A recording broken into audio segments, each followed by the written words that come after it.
So my first question for you guys is: we've been talking a lot about unions and organized labor, but obviously over the same time period that organized labor has been on the decline, we've seen the rise of sort of what some people used to call alt labor institutions, or just non-union worker advocacy groups. So I'm thinking here of things like the New York Taxi Workers Alliance, the National Domestic Workers Alliance, even groups like United for Respect, which of course is trying to organize Walmart workers. I don't think that they're trying to unionize them. I think that they're just trying to improve their working conditions and improve their wages. So this is all a way of saying, what do you guys think that these worker centers and other non-union worker advocacy groups are going to play in the coming years? All right, I'll start, Max, and feel free to chime in. But often these kinds of organizations spring up in labor sectors where either traditional unions cannot or do not organize those workers. So, for example, the National Labor Relations Act was written in a way so that it did not apply to domestic workers. So they did not have the same rights and abilities to organize themselves into a union. So the Domestic Workers Alliance is an advocacy organization those workers can use in lieu of a union.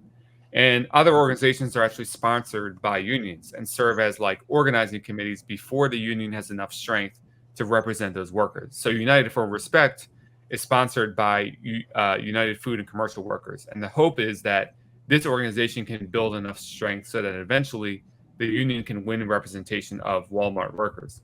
So I think these organizations could play an important role in laying the groundwork for another labor upsurge down the road. Especially when it comes to these corporate giants, it's going to take a lot of experimenting and trying and failing before there is success. And a base of workers with experience needs to be built up over time. And in cases like the Domestic Workers Alliance, if labor law isn't going to change to include those workers, then these kinds of organizations are needed to make any kind of gains. So even if they can't bargain in this traditional way, they can lobby for legislation that might improve conditions. I think, the big question is, do these organizations have enough power to substantially improve conditions over the long term? And it's just a lot harder without the kind of bargaining power a traditional union has. So when it comes to stimulating another labor upsurge, these things are hard to predict. So it may be that the next upsurge happens outside of the confines of these existing organizations or even existing unions. So I guess overall, I'd say that these organizations have an important role to play, but I don't think it would be fair or wise to expect that these groups can solve the problems that unions have or in themselves be the alternative to the traditional labor movement that's in crisis. But Max, I'm curious your thoughts on this. I mean, I think that certainly tracks with kind of what I would say. The first thing that I would do is give a shout out to the brilliant labor scholar Rebecca Given, who always makes this point. She says, you don't have to be certified as a union to act like one, right? I mean, like when workers are organizing collectively to assert their wants and needs as priorities, they are in effect acting as a union, right? And so I think that's kind of the preface that I would give to everything else that I would say. The other thing that this makes me think about, right, is again, I'm human, right? I think about this through the lens of my own life, right? I think about where I might have thought differently or acted differently if I had some labor consciousness for the first half of my life, or even more than that. Right, when I was working those 12-hour days at these warehouses, all right, all of us felt imperially, infinitely alone, right? To the point where they managed, and that was by design, right? I've written about this for Protein magazine, if anyone wants to know more about that job. But like one of the things that I'll always remember is that even for those of us temps who had been there for like months, right, every day we went through the same routine. We would work 12 hours from 5 to 5, sometimes 5 in the morning to 7 or 8 at night. You'd be drenched in sweat. Night shift was coming on. They would line us up in the middle of the warehouse, and the manager would walk down. I can still hear their kind of boots on the concrete floor as they were walking down the line, and they would point to which one of us they wanted to come back the next day. Every day. You never got to a safe position, right? Because you were a temp, right? And just feeling that humiliation, feeling that fear of shit, I screwed up that one time today. I didn't make my quota, right? I messed up one shipment. Is that going to mean that now suddenly I'm going to have to go back to the temp agency and figure out how I'm going to pay for food, right? That is a form of discipline, right? It's a way of mentally and psychologically and emotionally manipulating workers into believing that we are as disposable as this system treats us, like, and it doesn't, we shouldn't feel that way, but that is what working in these conditions makes us feel.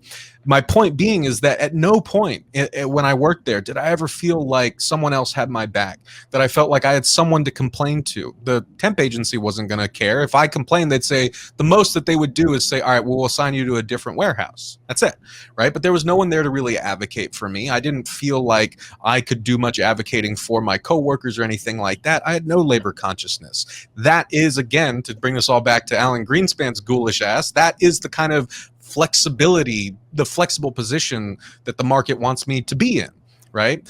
And I think that this is actually a taken for granted aspect of the way that we work in this country. I remember talking to a worker at Burgerville in Portland about this in like 2 seasons ago in Working People. We said, like, all those quote unquote starter jobs that we get in high school, right? The fast food jobs, the retail jobs. We know that, in fact, these are not just like high school starter jobs. A lot of people make their living in these jobs. But what they almost serve as is like it's a school. It's a capitalist school of indoctrination where you are learned. You learn and develop this understanding of what it means to be, at the bottom of the ladder, right? You are schooled in what it means to be a worker who has no real say over their working conditions. You take what the boss gives you, and if it gets to be too much, you just leave, right? And that's where I kind of wanted to tie this all together, right? Is like, I think that one thing that we all really need to sit with is that we are actually living through one of the great labor actions of our generation, where more and more people came out of the pandemic saying, we're not going to work for $7.25 an hour anymore, with like schedules that change every day and every week with no benefits, yada, yada, yada. People realized, they confronted our own mortality with this kind of mass death experience of COVID-19. And now more and more workers, whether they be in the coal mines in Alabama or at Frito-Lay in Topeka, Kansas, right, or at Nabisco, right, more workers are saying, there's more to life than this. I don't want to be treated like a robot and just work day in, day out and have nothing left to give, right? I want to actually live the life that I want to live. And people are saying no, they're refusing, they're quitting, but then they have nowhere else to go. Mm-hmm. Right. David Story of the Valley Labor Report made this great point on my show as well. He said, like, I feel like it was a missed moment because people had that urge to resist, but they did not have the kind of institutions or infrastructure or community to fall back on to decide what to do with that. We just did what Alan Greenspan wants us to do, which is leave and find another job that is more amenable to us. And so if worker centers and these types of organization can at least provide working people in America with something that most of us have never had before, which is a feeling that we can have and do more in the workplace than just leave, then that is significant. If you like this video from The Jacobin Show, please hit like and subscribe and share with your friends. Thanks.